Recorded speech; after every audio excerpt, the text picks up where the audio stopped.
2004 সালের 21শে আগস্ট তৎকালীন বিরোধী দল আওয়ামী লীগের সমাবেশে গ্রেনেড হামলার ঘটনায় করা মামলায় মৃত্যুদণ্ডপ্রাপ্ত সাবেক স্বরাষ্ট্র প্রতিমন্ত্রী লুৎফুজ্জামান বাবর ও যাবজ্জীবন দণ্ডপ্রাপ্ত আসামি বিএনপির ভারপ্রাপ্ত চেয়ারম্যান তারেক রহমান সহ সব আসামিকে খালাস দিয়ে হাইকোর্টের রায়ের বিরুদ্ধে রাষ্ট্রপক্ষের করা লিভ টু আপিলের উপর শুনানি আগামী সোমবার পর্যন্ত মুলতবি করা হয়েছে।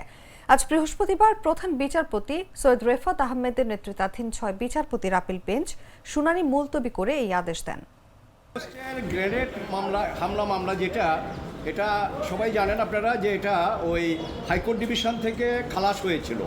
অল দি অ্যাকিউজ পারসনস যাদের সেন্টেন্স ছিল, কনভিকশন ছিল, সবাইকে হাইকোর্ট ডিভিশন খালাস দিয়েছে। এই খালাসের এগেনস্টে রাষ্ট্রপক্ষ আমাদের সুপ্রিম কোর্টের অ্যাপেলেট ডিভিশনে ওনারা লিভ টু আপিল ফাইল করেছেন এবং সেই লিভ টু আপিলের আজকে শুনানি ছিল।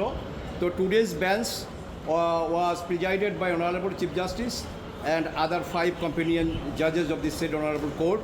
তো শুনানি ফার্স্ট আওয়ারে হয়েছে, এখন সেকেন্ড হাফে আবার রিচেজের পরে 11:30টায় যখন শুনানি শুরু হলো।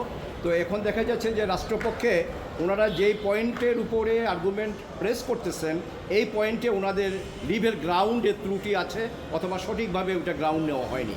তো যার জন্য অনারেবল চিফ জাস্টিস সাহেব বললেন যে তাইলে আপনারা আপনাদের গ্রাউন্ড ঠিক করেন এবং এটা ঠিক করে আসেন এবং পরবর্তী ধার্য তারিখ দিল এই মাসের 26 তারিখে।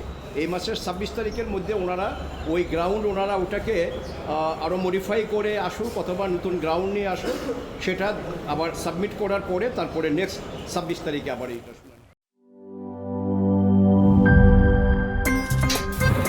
আমার একটা স্মার্ট সিদ্ধান্তে 25% গ্যাসের খরচ কমেছে। ভাবছেন কিভাবে? সাধারণ গ্যাস স্টোভ বদলে আমি এনেছি আরএফএল গ্যাস স্টোভ। এর সাইন্টিফিক নজল ও ব্রাস বার্নার ক্যাপ সমানভাবে তাপ ছড়িয়ে রান্না করে দ্রুত, তাই গ্যাসও বাঁচায় 25%, টাকাও বাঁচে 25%। আরএফএল গ্যাস স্টোভ নিরাপদ ও গ্যাস সাশ্রয়ী।